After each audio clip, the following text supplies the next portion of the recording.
Nuclear war की एक possibility है दुनिया में? मैं इंडिया की बात नहीं कर रहा हूँ, मैं वर्ल्ड वाइड स्केल के पर्सपेक्टिव से पूछ रहा हूँ आपसे, क्योंकि अगर न्यूक्लियर वॉर असल में हुई, it might be the end of the world.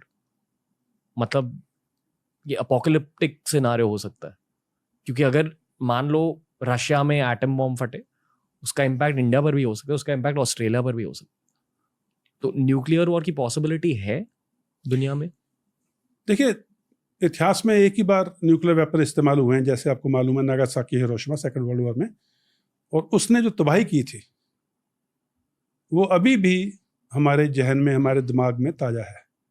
और जबकि उस टाइम पे तो 20 KT बहुत कम यील्ड वाले, जिनकी ताकत बहुत कम थी, जिनकी क्षमता बहुत कम थी, वो वाले बॉम्ब ड्रॉप किए गए थे। अभी जो वेपन्स हैं, चाहे वो न्यूक्लियर हैं, बायोलॉजिकल हैं, केमिकल हैं, जो आज के जो वेपन हैं उनकी मारने की क्षमता इतनी ज़्यादा है, जैसे आपने खुद ने बोला, तो it's a case of mutual destruction. कोई भी रिस्पॉन्सिबल स्टेट जिसके पास न्यूक्लियर वेपन है, ताकत जब आती है ना, ताकत के साथ जिम्मेवारी आती है। जिम्मेवार बिहेवियर होना बहुत जरूरी है। अगर आप एक न्यूक्लियर वेपन स्टेट हो तो आपको एक responsible country of the international community बन के रहना बहुत जरूरी है।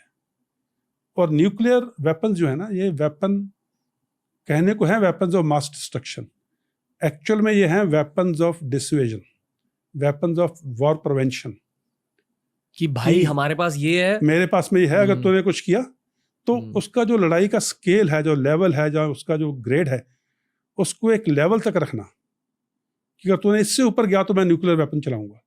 तो ये थ्रेट इन बीइंग जिसको बोलते हैं, मैं वापस आऊंगा उसी बात पे। जिम्मेवारी न्यूक्लियर वेपन स्टेट्स के ऊपर बहुत ज़्यादा है, अपने सिटीजन्स के लिए भी, क्योंकि म्यूचुअल डिस्ट्रक्शन है इसमें जी, और दूसरे देश के सिटीजन्स के लिए भी। तो it's not as easy as some TV commentator शाम को बैठ के बोल देते हैं। Nuclear war is a very very dreadful scenario and all the responsible countries and the leaders understand that. Military में न्यूक्लियर वेपन्स की भी पढ़ाई होती होगी, आई एम श्योर। जी हाँ, क्योंकि हम एक न्यूक्लियर वेपन स्टेट हैं। जैसे मैंने बोला, हमारे दो जो देश हैं, जो हमारे दो पड़ोसी हैं, वो न्यूक्लियर वेपन स्टेट हैं। तो इस सिनेरियो को नज़रअंदाज नहीं किया जा सकता।